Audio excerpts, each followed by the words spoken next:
are definitely some common mistakes we see a lot of business owners make when they're building their membership sites, and I wanted to highlight three of them in particular.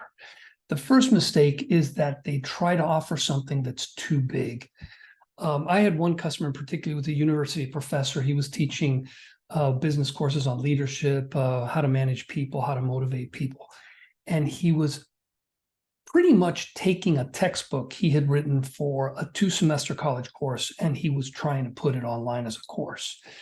And, I had big concerns with that, mainly because most people are not interested in learning what you know and becoming the expert that you are in your area of expertise by taking a course from you.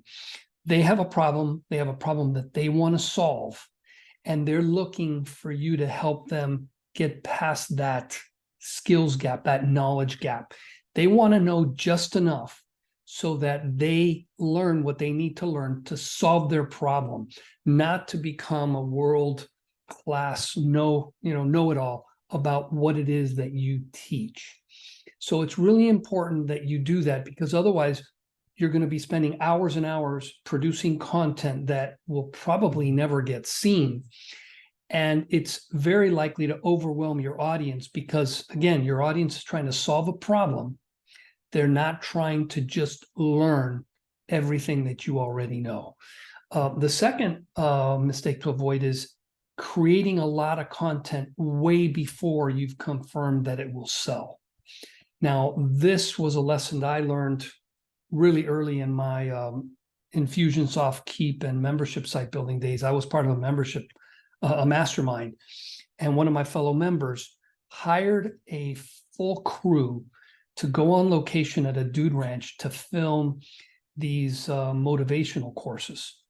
And so I saw the edited versions of the videos, and there, he was on horseback, he was in a stable, he was doing chores in a dude ranch, all while explaining things. It was very professionally done, Hollywood quality stuff.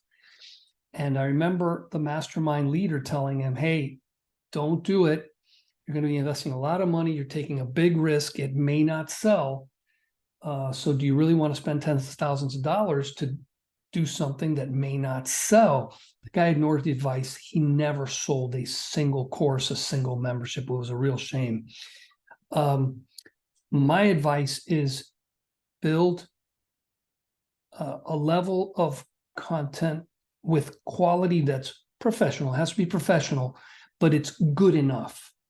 It's good enough to get the message across. It's good enough to teach people. It's good enough for people to really appreciate that you know your stuff. It showcases your skills positively, things like that. And then sell it. Work with real customers and see how they take to it. Run a beta version. Run a test. Make sure that what it is that you're putting into the course is something that people really want.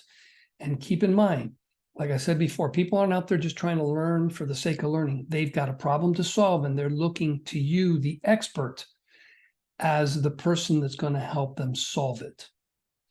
So the third mistake is missing out on technical best practices.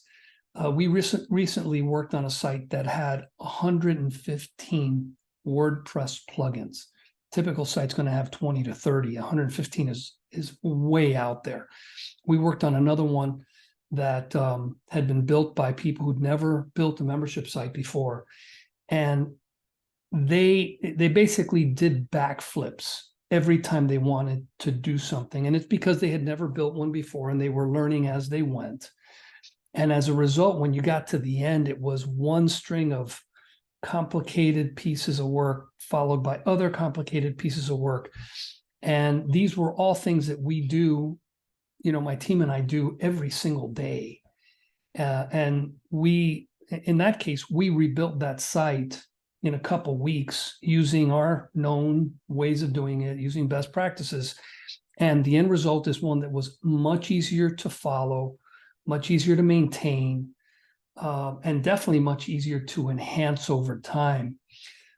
So if you can't afford to hire someone to help you build it, try to build something that's bare minimum simple, something that gets the job done and then put some manual labor or hire a virtual assistant to help you kind of keep it running well enough so that you don't start building things that are way beyond your capabilities, and as a result, kind of dig you into a hole that you can't get out from without having to either rebuild it from scratch or having to spend a lot of money to correct it. So keep in mind, you want to build something small.